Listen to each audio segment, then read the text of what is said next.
Love marriage वाली बीवी से अच्छी अरेंज मैरिज वाली बीवी।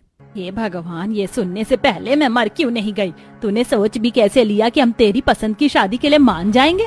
आज तक हमारे खानदान में एक भी लव मैरिज नहीं हुई है और आगे भी नहीं होगी, समझा तू? अरे खानदान गया भाड़ में, मुझे रिश्तेदारों से कोई लेना देना नहीं है। ये मेरी जिंदगी है और इसका फैसला भी मैं ही करूंगा। देख रहे हो जी, कैसे उस चुड़ैल ने इसे अपने ही परिवार के खिलाफ भड़काना शुरू कर दिया। ये भी अभी से ही उसके लिए हमसे इस तरह लड़ रहा है। कल को अगर वो इसकी बीवी बनकर इस घर में आ गई तो फिर तो वो हमारा जीना हराम कर देगी और हमें घर से निकाल कर बाहर फेंकेगी। इस उम्र में हम कहाँ भटकेंगे? माँ पापा, आप लोग समझ क्यों नहीं रहे हैं? सोनाक्षी एक बहुत अच्छी लड़की है, वो आप सबका अच्छे से ध्यान रखेगी। और बुआ ने भी तो अपनी बेटी की लव मैरिज की थी, तो मेरी लव मैरिज में क्या प्रॉब्लम है? हाँ, ऐसी लव मैरिज जो साल भर के अंदर ही टूट गई, तलाक लेकर अब घर में बैठी है। एक तरफ जहां अनुज अपने माता पिता को अपनी लव मैरिज के लिए मनाने की कोशिश में लगा हुआ था, तो वहीं दूसरी तरफ पड़ोस में हॉल में ज्योति पंडित जी के पास बैठी थी।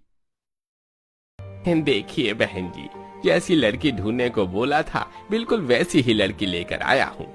संध्या नाम है इसका, बड़ी ही प्यारी बच्ची है। आपके घर को तो ये स्वर्ग बना देगी। लड़की तो सुंदर है ना जी, सूट सलवार भी पहन रखा है, कितनी संस्कारी लग रही है। विनोद, तू बता तुझे कैसी लगी? अब मैं क्या कहूँ, आप जो पसंद करोगी वो अच्छी होगी। हाय मेरा राजा बेटा, कलयुग के जमाने में भी बिल्कुल श्रवण कुमार जैसा बेटा मिला है मुझे। पंडित जी, आप इसके माँ बाप से बात करके हमसे मिलवाइए, आगे देखते हैं फिर क्या करना है। पड़ोस में रहने वाला विनोद जहां अपने माँ बाप की मर्जी से शादी करने के लिए तैयार था, तो वहीं दूसरी तरफ अनुज डिनर करते हुए अपने माता पिता से लड़ रहा होता है। बेटा, तू जानता नहीं है लव मैरिज वाली लड़कियां कैसी होती हैं। कल को इसने तुझे हमसे अलग कर दिया तो हमारा क्या होगा?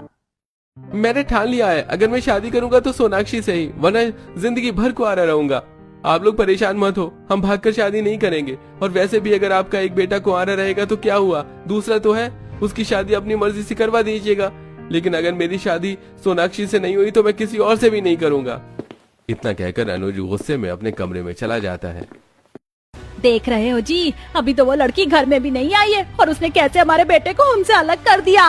भाग्यवान, तुम समझ क्यों नहीं रही हो? जवान खून है, हाथ से निकल गया तो गड़बड़ हो जाएगी। एक बार लड़की वालों से मिलने में क्या जा रहा है? कुछ बुराई लगेगी तो मना कर देंगे।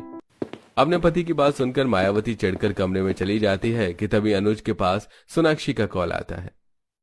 आज मुझे रिश्ते वाले देखने आए थे, माँ जवाब मांग रही है, क्या बोलूं मैं? तुम मुझसे शादी करोगे या नहीं? कोशिश में तो लगा हूँ मैं, बस कुछ दिन का और टाइम दे दो। मैं तुम्हें सिर्फ 1 हफ्ते का टाइम और दे सकती हूँ, उसके बाद मेरे हाथों में भी कुछ नहीं है। सोनाक्षी की बात सुनकर अनुज काफी परेशान हो जाता है और ऐसे ही अब शाम हो जाती है। अपने बेटे की बातों को याद करते हुए मायावती आंगन में बैठे बैठे परेशान हो रही होती है कि तभी ज्योति आती है। अरे मायावती, आज तुम पार्क नहीं आई, क्या हुआ? तबीयत तो ठीक है ना? चेहरा भी उदास लग रहा है। अपनी पड़ोसन ज्योति के पूछने पर मायावती उसे सारी बात बताती है, जिसे सुन ज्योति, हे भगवान, मुझे तो लगता है उस लड़की ने हमारे अनुज पर कुछ काला जादू कर दिया है, वरना कहाँ था हमारा अनुज ऐसा। लेकिन इस मामले में मैं तो बहुत किस्मत वाली हूँ, आज अपने बेटे के लिए एक लड़की पसंद की है, मैंने बिना कुछ कहे हाँ कर दिया उसने। तुम ही बताओ ज्योति, क्या करूँ मैं? लव मैरिज वाली लड़कियाँ बहुत खराब होती हैं, उन्हें तो बस घर तोड़ना आता है। अरे तुम क्यों परेशान हो रही हो? मेरे पास एक कमाल का आइडिया है। लड़की की तस्वीर तो तुमने देख रखी होगी, अनुज से इसके घर जा और ड्रेस ले लेना बहाने से, फिर हम उसका पीछा करते हैं। लव मैरिज वाली लड़कियों में तो वैसे ही 100 खराबियां होती हैं, 2-3 पकड़ कर दिखा देंगे अनुज को, खुद ब खुद मना कर देगा। ज्योति की बात सुनकर अगले दिन मायावती अनुज से एड्रेस लेकर ज्योति के साथ सुबह से शाम तक सोनाक्षी का पीछा करती है। ये ऑफिस से निकल कर कहाँ जा रही है? जरूर अपने दूसरे आशिक से मिलने के लिए जा रही होगी, चलो इसका पीछा करते हैं। साड़ी से मुंह ढकते हुए ज्योति और मायावती सोनाक्षी का पीछा करते हैं और देखते हैं कि सोनाक्षी एक दारू के ठेके की तरफ जा रही है। हे भगवान मायावती, तुम्हारी बहू तो शराबन निकली, देखो कैसे दारू के ठेके पर जा रही है। मेरा बेटा किस दारू वाली के प्यार में पड़ गया।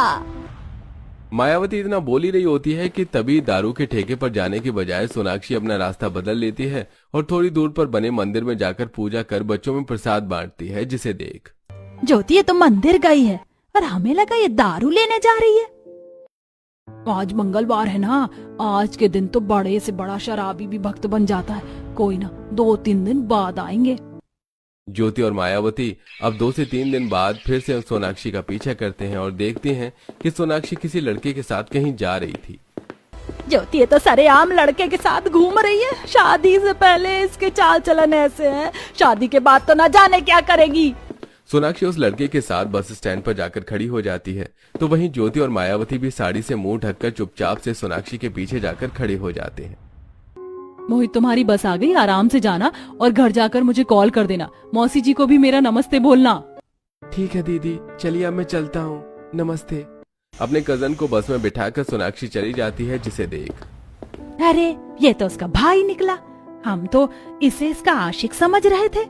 दोनों पड़ोसन मिलकर सोनाक्षी का कई दिनों तक पीछा करती हैं, लेकिन उन्हें सोनाक्षी के बारे में कुछ भी गलत पता नहीं चला, जिसके चलते आखिर में अब मायावती को न चाहते हुए भी सोनाक्षी के परिवार वालों से मिलना पड़ता है और सिर्फ अपने बेटे की खातिर मायावती इस रिश्ते के लिए मान जाती है। तो वहीं दूसरी तरफ ज्योति भी अपने बेटे का रिश्ता तय कर देती है। इसी तरह कुछ समय गुजरता है और ज्योति की अरेंज मैरिज वाली बहू संध्या आ जाती है और आज अपनी पहली रसोई की रस्म में संध्या तरह तरह के स्वादिष्ट पकवान बनाती है। वाह भाभी, आपके हाथों में तो जादू है। क्या खीर बनाई है आपने, मजा आ गया। भाभी आपसे खाना बनाने की जिम्मेदारी आपकी, बाकी काम हम चारों संभाल लेंगी। मैं आ गई हूँ ना, अब आप सब सिर्फ आराम करिए और घर की जिम्मेदारी मुझ पर छोड़ दीजिए। किसी की नजर ना लगे मेरी बहू को कितनी प्यारी है, और हो भी क्यों ना अरेंज मैरिज करके जो लाई हूँ। खाना खाने के बाद ज्योति एक बड़ी सी प्लेट में अपनी अरेंज मैरिज वाली बहू का बनाया हुआ खाना अपनी पड़ोसन मायावती के लिए भी ले जाती है। ये देखो मायावती, मेरी बहू ने अपनी पहली रसोई की रस्म में क्या कुछ नहीं बनाया है। बहुत किस्मत वाली हूँ मैं, भगवान ने बेटा भी हीरा दिया और बहू भी। तुम्हारा तो कल्याण हो गया, लेकिन ना जाने मेरा क्या होगा। कुछ दिनों में मेरी लव मैरिज वाली बहू आ रही है, मुझे तो लगता है कि वो हम बुड्ढा बुड्ढी को धक्के मार कर घर से निकाल देगी। मायावती इसी सोच में थी कि कब उसकी लव मैरिज वाली बहू आकर उसे और उसके पति को घर से निकाल देगी, और इसी तरह आखिरकार अब मायावती की भी लव मैरिज वाली बहू आ जाती है। सोनाक्षी भी अपनी पहली रसोई में तरह तरह के पकवान बनाती है, जिसे देख भाभी आपने कितना कुछ बनाया है कितनी बढ़िया खुशबू आ रही है, मन कर रहा है सारा का सारा मैं अकेले खा जाऊं। खुशबू से क्या होता है, खाने में स्वाद भी तो होना चाहिए। पहले चख लो, वरना वही बात हो जाएगी, ऊंची दुकान फीके पकवान। अब जब सब सोनाक्षी के हाथ का खाना खाते हैं तो बहू तुमने कोई कुकिंग कोर्स किया है क्या? कितना बढ़िया खाना बनाया है। इस बैंगन के भरते के सामने तो शाही पनीर भी फेल है। लव मैरिज वाली ने इतना अच्छा खाना कैसे बना लिया? चलो रोटी सब्जी तो हर कोई बना लेता है, मेन चीज तो हलवा है। बहू खाने से क्या होता है, पहली रसोई में तो हलवा जरूरी होता है, कहीं वो तो खराब नहीं बनाया। मायावती जब सोनाक्षी का बनाया हुआ हलवा चखती है तो वो भी उसे काफी अच्छा लगता है। ये लव मैरिज वाली भी इतना बढ़िया खाना बनाती है, मुझे लगा नहीं था। लेकिन सिर्फ खाने से क्या होता है, खाना तो आजकल हर कोई बना लेता है। मेरा बेटा भी तो खाना बनाता है, ये जरूर एक ना एक दिन मुझे और मेरे बुढ़ऊ को घर से निकाल देगी। मायावती के दिल में यही बात थी कि आज नहीं तो कल उसकी लव मैरिज वाली बहू या उसके बेटे को ले जाएगी, या तो उन दोनों को घर से निकाल देगी। इसी तरह अब कुछ दिन गुजर जाते हैं। भाभी इतने सारे बर्तन पड़े हैं, आप कहो तो मैं आपकी मदद करवा दूं? नहीं कनिका, मैं कर लूंगी, तुम जाकर पढ़ाई करो। संध्या की बात सुनकर कनिका चली जाती है, तो वहीं संध्या ढेर सारे बर्तनों के ढेर को धोकर खत्म करती है और जैसे ही अपने कमरे में आराम करने के लिए जाती है तो बहू जरा एक कप चाय बना देगी? हाँ पापा जी, बस अभी लाई। जहाँ एक तरफ अरेंज मैरिज वाली बहू पर बहुत जल्दी ससुराल की सारी जिम्मेदारी आ गई थी, तो वहीं दूसरी तरफ लव मैरिज वाली बहू सुबह जल्दी से उठकर घर की साफ सफाई करती है, नाश्ता बनाती है। इधर सब नाश्ता करते हैं, उधर सोनाक्षी लंच भी बना देती है, फिर कपड़े बर्तन भी धो देती है और नाश्ता करके ऑफिस के लिए तैयार होती है। अभी तो तुम्हें आए हुए ठीक से कुछ दिन भी नहीं हुए और तुम ऑफिस चली? अरे ऐसा भी क्या काम करना, शादी के बाद लड़कियां घर संभालती हुई अच्छी लगती है ना कि बाहर का काम करती। माँ, मैंने आपसे पहले कह दिया था कि सोनाक्षी वर्किंग है और आज के टाइम में तो हस्बैंड और वाइफ दोनों को ही कमाना चाहिए। क्या पता कब फाइनेंशियल प्रॉब्लम आ जाए। लेकिन घर के काम उसका क्या? अब इन बूढ़ी कपकपी हड्डियों के साथ क्या मैं घर का झाड़ू पोछा करूं? माँ जी आप बस आराम करिए, मैंने सुबह जल्दी उठकर घर के सारे काम खत्म कर दिए और आपके और पापा जी के लिए भी खाना बना दिया, बस ओवन में गरम करके खा लीजिएगा। इसने सारा काम खत्म भी कर दिया? जरूर बाहर जाकर मस्ती करनी होगी ना, तभी तो घर का काम किया है इसने। वर्किंग होते हुए सोनाक्षी अपने ऑफिस के काम और घर की जिम्मेदारियों को भली भांति निभा रही थी, तो वहीं दूसरी तरफ चलो घर का सारा काम खत्म हो गया, सबको खाना भी दे दिया, अब थोड़ी देर आराम कर लेती हूँ। संध्या जैसे ही लेटने जाती है कि तभी उसकी सबसे छोटी नंद कनिका उसके कमरे में आती है। भाभी क्या कर रही हो, आप फ्री हो? वो बस आराम करने जा रही थी, कुछ काम था क्या? भाभी आराम तो आप रात में भी कर लेना, मुझे एक प्रोजेक्ट बनाना है, क्या आप उसमें मेरी हेल्प कर दोगी प्लीज? दिन भर का ढेर सारा काम करने के बावजूद भी संध्या अपनी नंद की प्रोजेक्ट बनाने में मदद करती है। शुरुआत में तो संध्या घर की जिम्मेदारियों को अच्छे से निभा रही थी, लेकिन अब धीरे धीरे जब काम का प्रेशर उस पर बढ़ने लगता है तो संध्या काफी चिड़चिड़ी हो जाती है। संध्या मेरी शर्ट प्रेस कर देना, मैं तब तक नहा कर आता हूँ। क्यों, तुम्हारे हाथ नहीं है क्या प्रेस करने के लिए? पापा जी की चाय बनाऊं या माँ जी के लिए उनके भोग का प्रसाद, तुम्हारी बहनों के लिए नाश्ता भी बनाना है, बहू बनकर आई थी, नौकरानी बना कर रख दिया है। समय बीतने के साथ साथ संध्या का चिड़चिड़ापन भी बढ़ता है। वहीं सोफे पर बैठी मायावती, लो आ गई महारानी, अब कमरे में जाते ही दरवाजा बंद कर लेंगी। माँ जी कैसा रहा आपका दिन? मैं बस अभी कपड़े बदल कर आई, फिर आपके लिए गर्मा गर्म मसालेदार चाय बनाती हूँ। सोनाक्षी जल्दी से चेंज करके आती है और अपने सास ससुर के लिए चाय बनाती है, तो वहीं दूसरी तरफ रात का खाना भी तैयार कर देती है किचन में।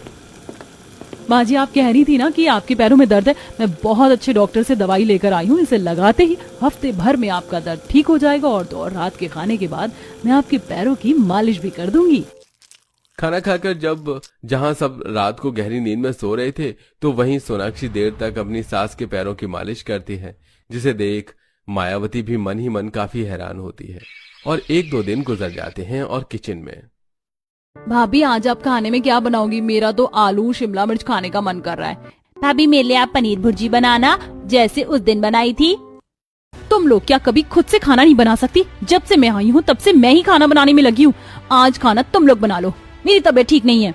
संध्या का ऐसा बर्ताव देखकर तारा और अंजलि को काफी अजीब लगता है। तो वहीं अब हर रोज 6 बजे उठने वाली अरेंज मैरिज वाली बहू सुबह के 10-11 बजे तक सोती है। बहू क्या हो गया है तुझे? इतनी देर तक घर की बहू सोती है क्या? चल उठ और जल्दी से घर के सारे काम खत्म कर। माँ जी आप अपनी चारों बेटियों को बोल नहीं सकती, पूरा दिन वो तो महारानी की तरह आराम फरमाती हैं। कल को जब शादी करके जाएंगी तब भी क्या वो ऐसे ही करेंगी? उन्हें बोलकर घर के काम करवाइए, अगर मैं 2 दिन काम नहीं करूंगी तो आफत नहीं आ जाएगी। संध्या का ऐसा बर्ताव ज्योति को भी काफी हैरान करता है। तो वहीं ज्योति जब शाम को छत पर आती है तो देखती है कि सोनाक्षी ढेर सारे कपड़े सुखा रही है। सोनाक्षी बहू आज तो तुम्हारे ऑफिस की छुट्टी थी ना, मुझे तो लगा कि तुम कहीं बाहर घूमने गई होगी। नहीं आंटी जी, वो हफ्ते भर के ढेर सारे कपड़े जमा हो गए थे तो उसे धोने में समय लग गया, और अभी तो खाना भी बनाना है। मैं चलती हूँ, आपसे बाद में बात करूंगी। जहां लव मैरिज वाली बहू छुट्टी के दिन भी आराम करने के बजाय घर के कामों में लगी थी, तो वहीं अब संध्या तो धीरे धीरे घर के कामों से हाथ उठाने लगती है। ऐसे ही कुछ दिन गुजर जाते हैं और घर पर लेटा अनुज। सोनाक्षी मैं ठीक हूँ, माँ है मेरा ख्याल रखने के लिए। आज तुम्हारी इम्पोर्टेंट मीटिंग है, तुम ऑफिस के लिए लेट हो रही है, जाओ। आपसे इम्पोर्टेंट मीटिंग नहीं है मेरे लिए, और माँ जी भी कहाँ तक आपका ध्यान रखेंगी? उन्हें भी तो आराम की जरूरत है, मैं सब हैंडल कर लूंगी। यहाँ तेरे ससुर की तबीयत इतनी खराब हो रही है और तुझे शादी में जाने की पड़ी है। एक इंसान का ख्याल रखने के लिए इतने सारे लोग हैं, अगर एक कहीं बाहर भी चला जाए तो क्या ही फर्क पड़ेगा। एक तरफ जहां अपनी लव मैरिज वाली बहू की जिम्मेदारी, प्यार और सबका ख्याल रखने का तरीका देख मायावती सोनाक्षी को धीरे धीरे पसंद कर रही थी, तो वहीं संध्या ज्योति की आंखों में खटकने लगी थी। एक बार मना कर दिया ना, समझ नहीं आता। पापा जी क्या हुआ, क्यों डांट रहे हैं विनीत को? अरे महाराज को क्रिकेट एकेडमी ज्वाइन करनी है, पता है 1 महीने की फीस 25,000 है, कहाँ से भरेंगे? अनुज की बात सुनकर सोनाक्षी अपने कमरे में जाती है और थोड़ी देर बाद बाहर आती है। मैंने तुम्हें क्रिकेट एकेडमी ज्वाइन करवा दी है, अब तुम आराम से जा सकते हो और पैसों की भी आप लोगों को टेंशन लेने की कोई जरूरत नहीं। सिर्फ महीने का 12,000 रुपए भरना पड़ेगा। मेरा दोस्त है, उसकी खुद की क्रिकेट एकेडमी है, वो हमारे विनीत को अच्छे से क्रिकेट खेलना सिखाएगा। थैंक यू सो मच भाभी, आप वर्ल्ड की बेस्ट भाभी हो। अपने बेटे को खुश देख मायावती भी काफी ज्यादा खुश होती है। तो वहीं दूसरी तरफ संध्या सब्जी लेते हुए सब्जी वाले से हंस हंस कर बात कर रही थी, जिसे देख ज्योति संध्या से कहती है जब वो अंदर आती है। संध्या बहू, इस तरह सब्जी वाले से तुम हंस हंस कर क्या बात कर रही थी? पता पड़ोस की औरतें कैसे देख रही थी, थोड़ा देख दिखा कर बात करो। अपनी सास की बात सुनकर संध्या काफी किलस जाती है। और अब जब तारा शाम में अपने कॉलेज फ्रेंड के साथ घर आती है तो ये देख। बहू के लिए अलग नियम और बेटी के लिए अलग नियम। वो लड़के के साथ घर आ रही है तो कोई दिक्कत नहीं, मैं सब्जी वाले से बात भी नहीं कर सकती। दोनों चीज में बहुत फर्क है बहू, सब पता है मुझे क्या फर्क है क्या नहीं।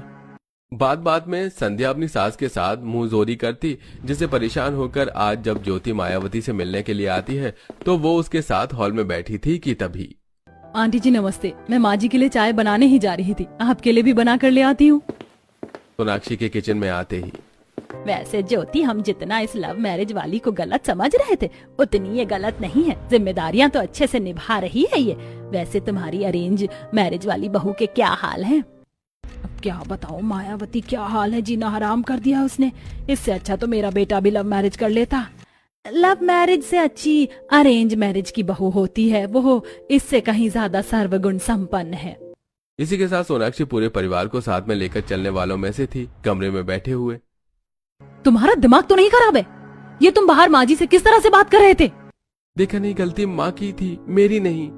क्या हुआ, वो तुम्हारी माँ है, अगर उन्होंने कुछ बोल भी दिया तो तुम चुपचाप सुन नहीं सकते? जवाब देना जरूरी था क्या? अब जाओ और उनसे माफी मांगो। ये सारी बातें कमरे की बाहर खड़ी मायावती सुन लेती है, जिसे सुन के उसे काफी अच्छा लगता है।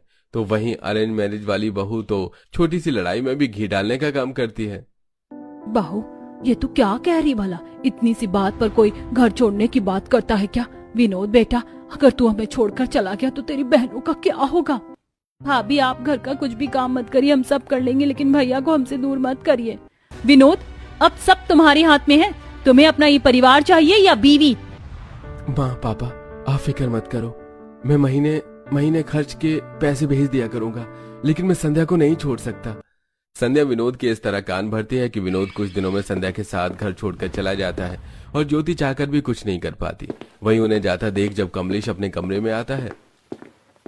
हरिओम, सच में कलयुग आ गया है। क्या हुआ जी, क्या देख लिया आपने? अरे वो पड़ोस वाली तुम्हारी सहेली है ना ज्योति, उसकी बहू क्या नाम है उसका? हाँ संध्या, ले गई विनोद को अपने साथ। बेचारे सतीश भाई साहब का रो रो के बुरा हाल है। लेकिन संध्या तो ऐसी दिखती नहीं थी, ज्योति तो उसे अरेंज मैरिज करके लेकर आई थी ना, फिर भी ऐसी निकली। अरे भाग्यवान, लव मैरिज अरेंज मैरिज से कुछ नहीं होता। अब हमारी बहू को देख लो, लव मैरिज करके आई है। क्या सोचा था हमने इसके बारे में, लेकिन हमारी बहू तो हीरा है, हीरा। ज्योति से संध्या की सारी असलियत जान मायावती अब जल्दी से अपनी बहू सोनाक्षी के पास आती है। माँ जी कुछ चाहिए था क्या आपको? अरे आपकी चाय का वक्त हो गया ना, मैं जल्दी से बना कर ले आती हूँ।